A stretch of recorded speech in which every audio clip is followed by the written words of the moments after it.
আমরা আজকে আলোচনা শুরু করেছিলাম একটা স্বাধীন পুলিশ কমিশন গঠন বিষয়ে। এই বিষয়ে ঐক্যমত্য হয়েছে এভাবে যে বাংলাদেশে একটি বাংলাদেশ পুলিশ কমিশন নামে একটা কমিশন গঠিত হবে, যার উদ্দেশ্য এবং কর্মপরিধি আর গঠন প্রণালী এই সমস্ত বিষয় আইনের দ্বারা প্রণীত হবে। এখানে উদ্দেশ্যটা হচ্ছে যাতে শৃঙ্খলা বাহিনী হিসেবে পুলিশ যাতে আইনানুগভাবে দক্ষতার সাথে দায়িত্ব পালন করতে সক্ষম হয় সেটা নিশ্চিত করা, পুলিশ বাহিনীর যে কোনো সদস্যের উত্থাপিত অভিযোগের নিষ্পত্তিকরণ এবং নাগরিকদের পক্ষ থেকে পুলিশ বাহিনীর কোনো সদস্য বা সদস্যদের বিরুদ্ধে উত্থাপিত অভিযোগের নিষ্পত্তিকরণ, এগুলো হচ্ছে উদ্দেশ্য। আর কমিশনের গঠন প্রক্রিয়া কি হবে সেটা এখানে কিছু বিষয় বিবেচনার জন্য কমিশন পরামর্শ প্রদান করেছে। তবে এখানে বলা আছে যে কমিশনের গঠন প্রণালী জাতীয় সংসদে প্রণীত আইনের দ্বারা নির্ধারিত হবে এবং সেই ক্ষেত্রে তাদের পরামর্শসমূহ বিবেচনায় নেয়ার জন্য তারা এখানে প্রস্তাব রেখেছে, এটা যাতে সেই কমিটি গঠনের ক্ষেত্রে আইন প্রণয়নের সময় বিবেচনায় নেওয়া হয়। আর সেই কমিশনের মৌলিক দায়িত্ব কী হবে, কার্যপরিধি কী হবে ইত্যাদি তাও আইনের দ্বারা নির্ধারিত হবে এবং সেই ক্ষেত্রে তাদের যে পরামর্শমূলক কিছু এখানে প্রস্তাবনা আছে সেটা ডিটেইল আমি এখানে বর্ণনা করলাম না।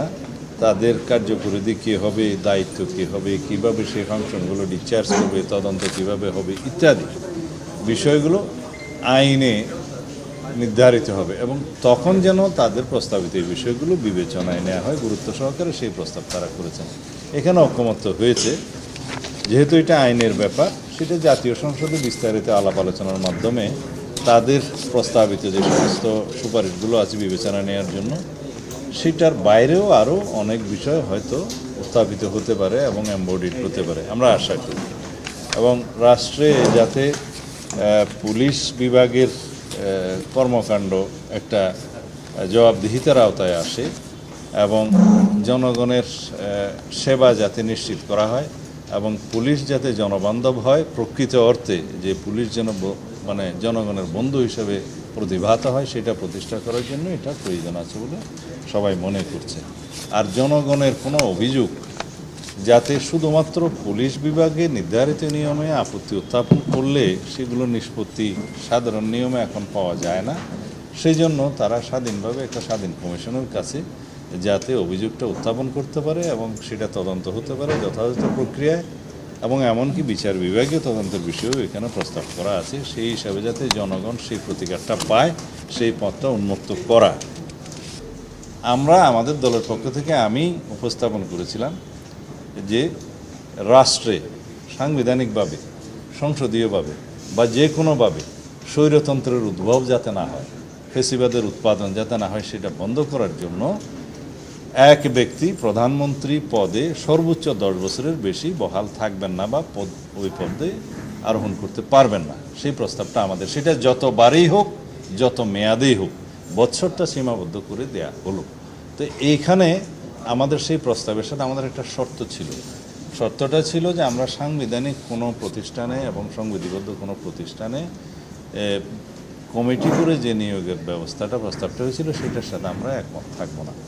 তবে পরবর্তীকালে আমরা আলাপ আলোচনা করে এবং আমরা উপযুক্ত বিবেচনা করেছি যে জাতীয় নির্বাচন কমিশনের গঠনটা সাংবিধানিকভাবে সংবিধানে যেন গঠন প্রক্রিয়াটা উল্লেখ থাকে। আইন তো আছে, কিন্তু সেই কমিটি আপনারা নিশ্চয়ই ইতিমধ্যে সেটার সিদ্ধান্ত তো পেয়েছেন যে নির্বাচন কমিশন স্বাধীনভাবে যাতে নিযুক্ত হয়, নির্বাচন কমিশন যাতে নির্বাহী বিভাগের প্রভাবমুক্ত থাকে, সেই হিসাবে বিরোধী দল, সরকারি দল এবং জুডিশিয়ারির একজন সহ সেই কমিটি তারা নির্বাচন কমিশন গঠন করবেন।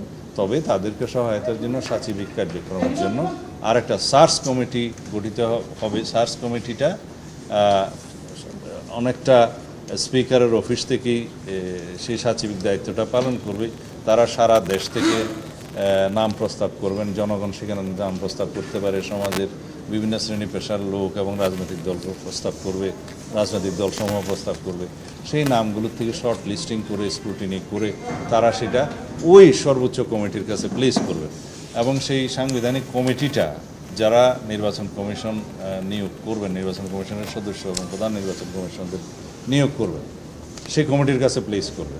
কিন্তু সেই কমিটিও নিজস্ব বিবেচনায় এই শর্ট লিস্টিংয়ের বাইরেও তারা নিজস্ব বিবেচনায় তাদের নাম প্রস্তাব করতে পারবেন, অন্য নাম প্রস্তাব করতে পারবেন।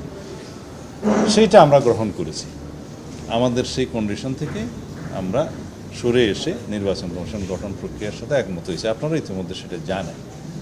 এখন বিষয় রইল, তত্ত্বাবধায়ক সরকার যদি ইনপ্লেস হয়, এইভাবে স্বাধীন নির্বাচন কমিশন গঠিত হয় এবং প্রধানমন্ত্রীর মেয়াদ যদি সর্বোচ্চ 10 বছরে নির্ধারিত হয়, আমরা কোনোভাবেই আর মনে করি না রাষ্ট্রে কোনো রকমের স্বৈরতান্ত্রিক, ব্যক্তিতান্ত্রিক স্বৈরতন্ত্র বা ফেসিবাদের কোনো উৎপত্তি হতে পারে।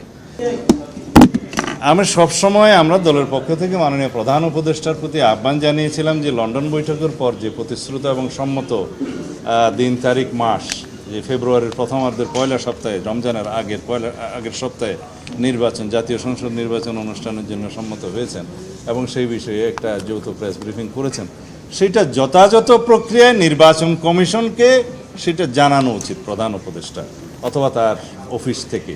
সেটা যতক্ষণ পর্যন্ত নির্বাচন কমিশন না পাবে ততক্ষণ পর্যন্ত আমরা নিজেরা যাই আলোচনা করি, অথবা মাননীয় প্রধান উপদেষ্টা আইন শৃঙ্খলা বাহিনীর সাথে আলোচনা করুক বা রাজনৈতিক দলের সাথে আলোচনা করুক, সেটা নির্বাচন কমিশনের জন্য ধর্তব্য হবে না। নির্বাচন কমিশন তখনই সেটা নির্দেশনা অথবা অনুরোধ হিসেবে মেনে নেবে যখন অফিসিয়ালি সেই কমিউনিকেশনটা, সেই মেসেজটা যে আগামী ফেব্রুয়ারির প্রথম সপ্তাহের মধ্যে অথবা 10 দিনের মধ্যে নির্বাচন অনুষ্ঠানের জন্য মাননীয় প্রধান উপদেষ্টা একটা অনুরোধপত্র পাঠিয়েছেন অথবা নির্দেশনা পাঠিয়েছেন। নির্দেশনা এখানে হবে না, যেহেতু স্বাধীন নির্বাচন কমিশন, এখানে অনুরোধপত্র পাঠাবে। তো সেটার জন্য আমরা অপেক্ষা করছি।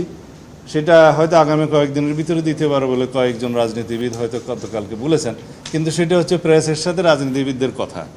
কিন্তু এটা এফেক্টিভ হবে যখন মাননীয় প্রধান উপদেষ্টা অফিসিয়ালি এটা ভাষণ দিয়ে জাতিকে জানাবেন এবং সেটা নির্বাচন কমিশনকে কমিউনিকেট করবেন।